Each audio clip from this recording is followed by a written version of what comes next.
Magandang gabi po sa lahat ng mga kapatiran sa Church of the Living Faith at sa patuloy na sumusubaybay at nakikinig ng gabi-gabing pananalangin para sa ating bansa. Na tayo po ngayon ay nasa 30 araw na ng ating po pananalangin para po sa ika-39 na yugto na pinamagatan na ang mga Bible characters na nagbibigay ng inspired sa ating mga buhay. Tayo po ay manalangin.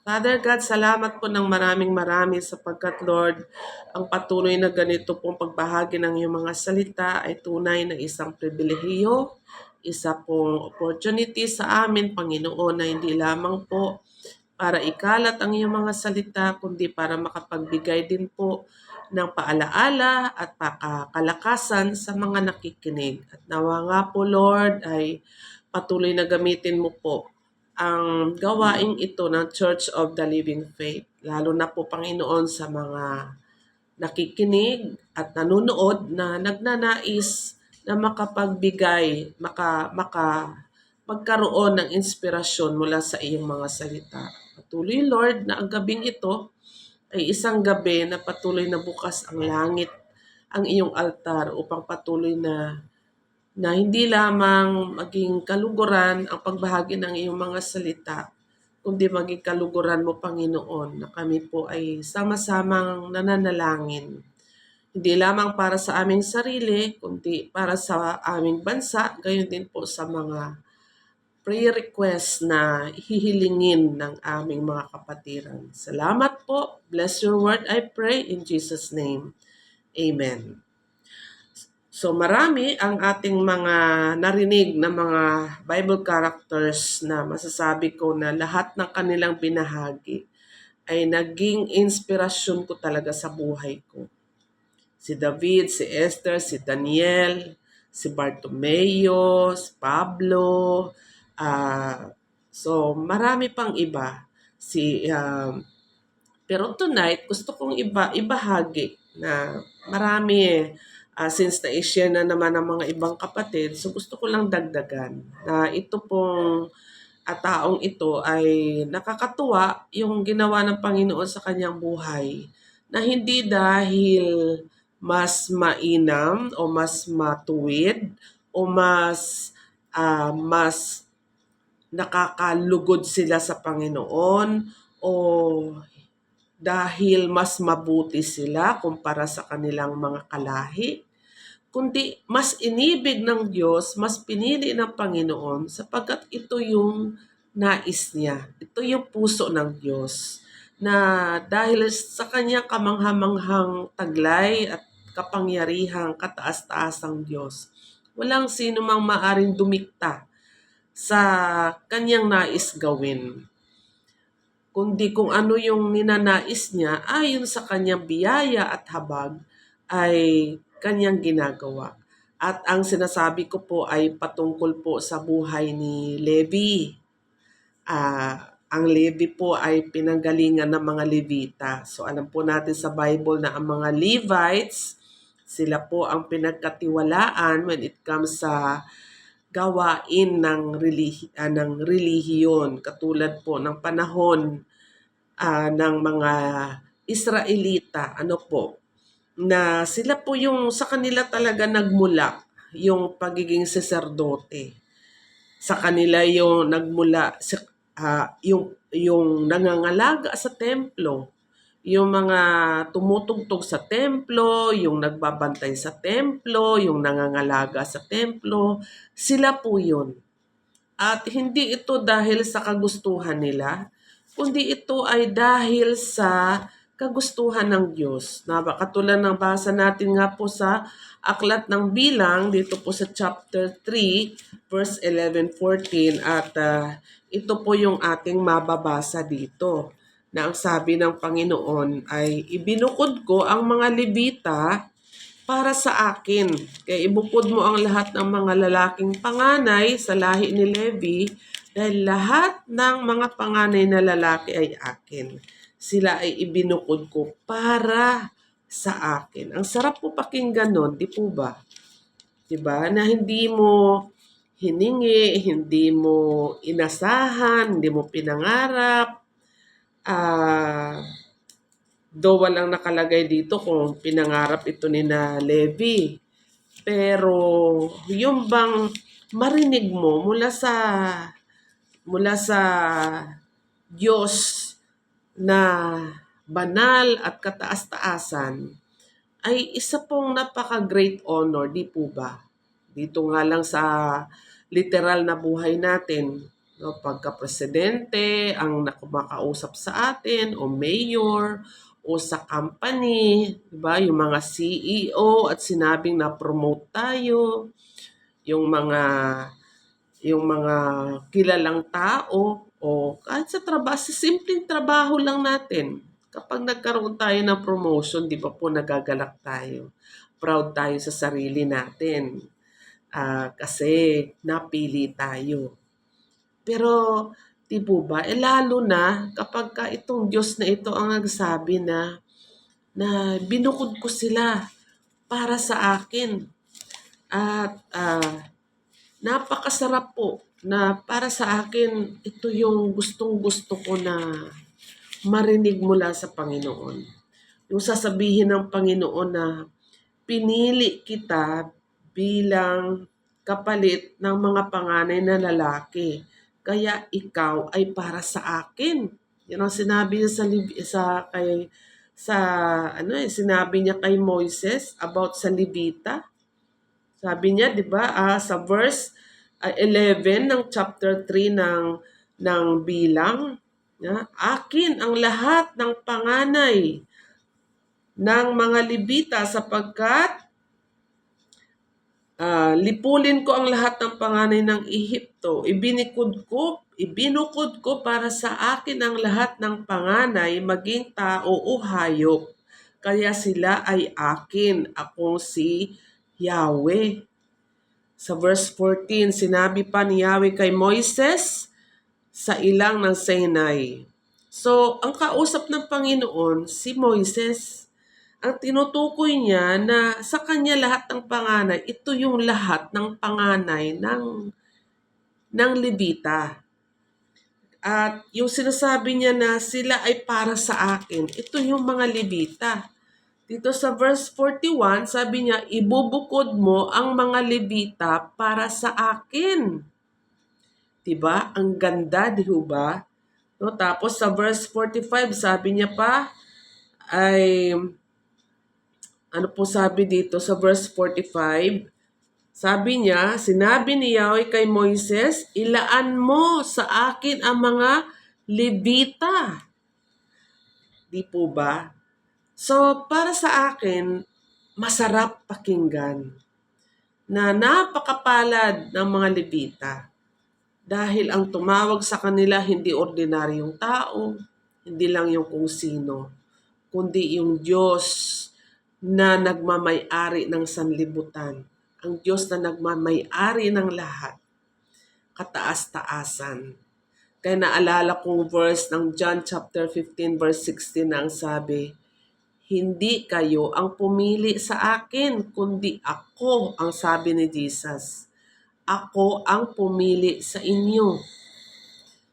Kaya napakasarap para sa isang mananampalataya o sa isang naghahanap sa Diyos o sa isang naghahangad na maranasan ang presensya ng Panginoon, na marinig niya sa kanyang tenga o marinig mula sa kapahayagan ng Diyos at sasabihin sa kanya ng Panginoon, pinili kita, ibinukod kita.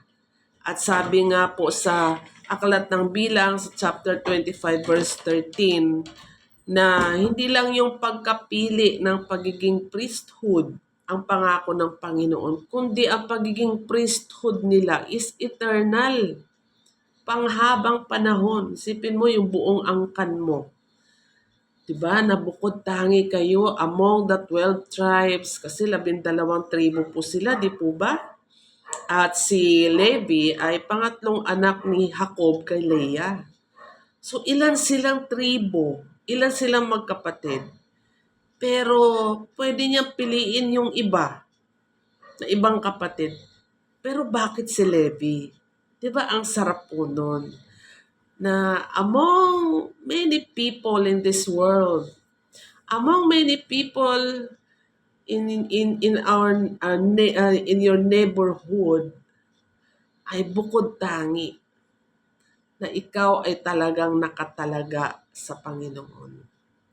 Kaya yun po ang aking ikinatutuwa po rito. At sabi sa John chapter 15 verse 16, na doon pag binasa natin yung buong chapter na yan, nagpapakilala ang Panginoong Jesus na siya yung tunay na puno ng ubas at ang Ama ang tagapag-alaga. Ang mananatili daw sa kanya ang mamumunga ng sagana, at pinakilala rin doon na ang mga sanga ng tunay na puno ng ubas na ito walang iba kundi tayo na mga mananampalataya, tayo na nananalig sa Kanya. Kaya nasasabi rin doon na napakahalaga na bilang pinili, lagi tayong nakakabit sa Kanya. Lagi tayong bilang isang sanga na puno, kasi literally kapag ang isang sanga ng isang puno, pagka hindi yan nakakabit sa puno, kalaunan talaga mamamatay. Kaya sabi nga ni Jesus na sa verse 5, itong chapter 15 ng Aklat ng Juan, ay wala kayong magagawa kung kayo ay hiwalay sa akin. So, ang mga pinili, hindi humihiwalay kay Jesus. Ang mga pinili, nananalig kay Jesus. Ang mga pinili ng Panginoon ay nananatili sa Kanya. Kaya kung tayo nananalig kay Jesus, kung tayo ay nananatili sa Kanya at ang Kanyang mga salita ay nananatili sa atin, tayo po yung mga pinili. Di natin naririnig yung literal na boses ng Diyos at naririnig natin yung Kanyang bulong.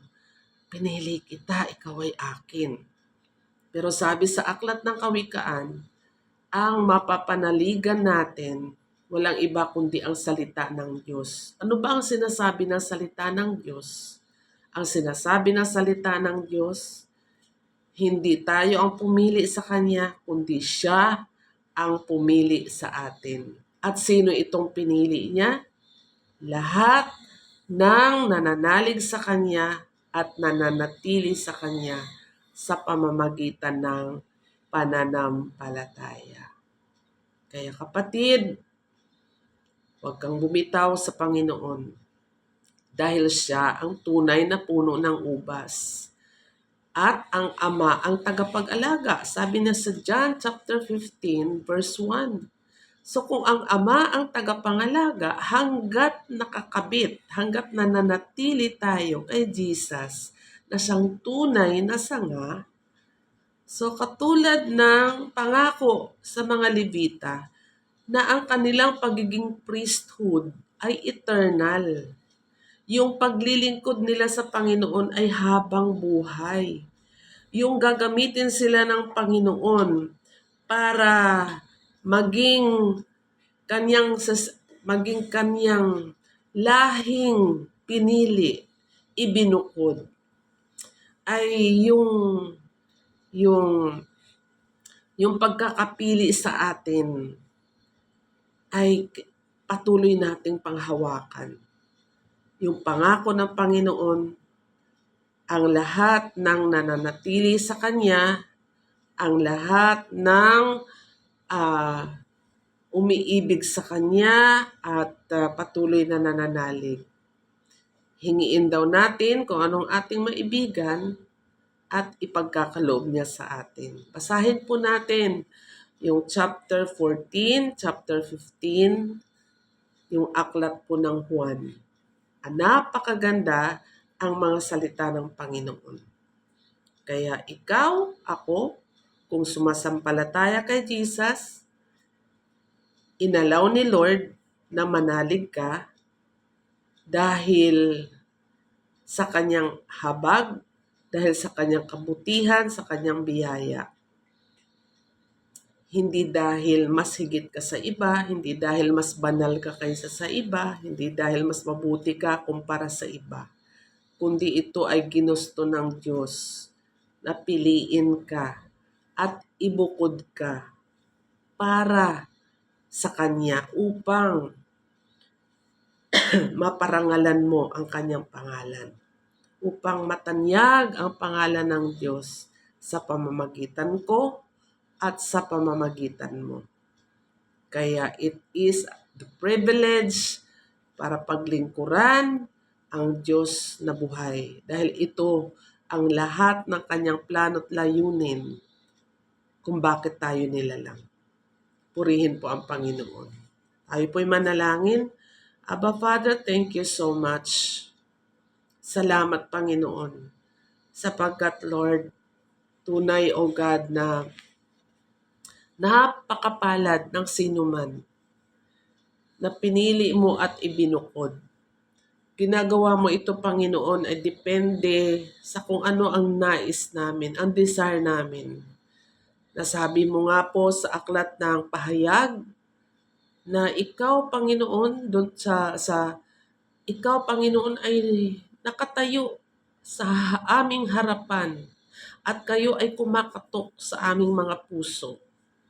Ang sabi mo, kung naririnig namin ang iyong katok at kung ikaw ay pagbubuksan namin, ikaw ay papasok sa buhay namin at maghahari ka sa aming mga buhay. Kaya ito ay isang senyales na kami, Panginoon, ay kailangan magdesisyon na dahil hindi mo kami pinili noong ginusto namin o dinesire namin, kundi noon pa man na kahit hindi namin alam, kahit hindi na wala kaming muwang, na pinili mo na pala yung buhay namin. Di namin alam na noon pa. Kaya tulungan mo po kami, Panginoon, na ito, Panginoon, ay panghawakan namin sa aming mga buhay. Na hindi ang sino man ang tumawag at pumili sa amin, kundi walang iba kundi ikaw. Na ang sarap po na katulad ni Levi, ang purpose ng pagkakapili mo sa kanila ay upang pangalagaan ang templo mo at yung templo mo, doon naghahari ang presensya mo, doon mo tinutugon ang mga panalangin ng mga Israelita, doon mo inihahayag sa kanila ang inyong kapahayagan, doon mo po dinidinig ang kanilang mga daing. Gayon din kami ngayon, Panginoon. Nasa aklat nga po ng Hebreo, ang pagiging saserdote sa lumang tipan. Binago na kasi kayo na po, Jesus, ang aming saserdote. Kaya nga po sinabi mo, anuman ang hilingin namin sa pangalan mo, ipagkakaloob mo. Kasi ikaw yung saserdote namin sa langit. At kami ngayon ay simbolo ng mga Levita na mga saserdote na rin kasi sa kami ay mananampalataya mo. At walang duda yon, Panginoon, sapagkat ang lahat ng mananalig sa iyo at sumampalataya ay itinuturing mong anak. At sabi sa aklat ng Pedro, kami ay mga lahing maharlika. Kami ay mga saserdote ng Diyos. Kung noon binukod mo ang mga Levita para pangalagaan ang templo, Lord, salamat dahil sa bagong tipan. Ang mga Levita ngayon ay walang iba kundi ang lahat ng mananampalataya. Kaya Panginoon, patuloy Lord, na ilagay mo sa isipan namin ang aming buhay ay merong magandang layunin sapagkat ang pumili sa amin ay ang Diyos na kataas-taasan, Diyos na banal, Diyos na may-ari ng sanlibutan, at Diyos na kaligtasan ng aming kaluluwa. Kaya dahil dito, hindi kami manghihinawa, hindi kami mapapagod, hindi kami mababagot, Hindi kami maiinip kung kami ay naglilingkod sa iyo, bagkus lalo pa naming asamin, hangarin, na paglingkuran ka sa anumat paraan. Sapagkat Panginoon, isang pribilehiyo, isang opportunity ang maglingkod sa Hari ng mga hari at Panginoon ng mga Panginoon. At walang iba kundi ikaw yan, Panginoon. We also praying, God, para po sa aming pambansang Pilipinas, na tunay, Lord, na kahit saan namin ibaling ang aming mga mata, marami kaming nakikitang mga kapalpakan, mga hindi namin ginugusto, mga pintas dito, pintas doon sa aming pamahalaan. Maging dito sa Malabon, nasabi nga po sa sariling obserbasyon, ang laki ng pinagbago ng Malabon. Marumi, maraming basura, traffic, masikip, hindi maayos ang kapaligiran kumpara sa dati. Na kami rin po ang nag-upo nitong mga nakaupo ngayon. At nakakalungkot, Panginoon, na hindi lamang sa Malabon ito nangyayari, kundi sa mga iba't ibang panig ng bansang Pilipinas. Na maging nga po ang paging aming Pangulo, maraming mga pintas ang mga naririnig. Marami ang hindi nakukontento, marami ang nakukulangan, marami ang mga negatibong mga respond ng mga tao. Dahil isang patunay lamang, Panginoon, na sa mundong ito, sino mang tao, wala talaga kaming maaasahan. Dahil marahil itinulot mo ito upang patuloy kaming umasa sa iyo, upang patuloy kaming luluhod sa iyo, sapagkat Lord, malinaw ang sinabi sa aklat ng Jeremiah chapter 17. Walang mabuting mangyari sa sino man na umaasa sa kanyang kapwa.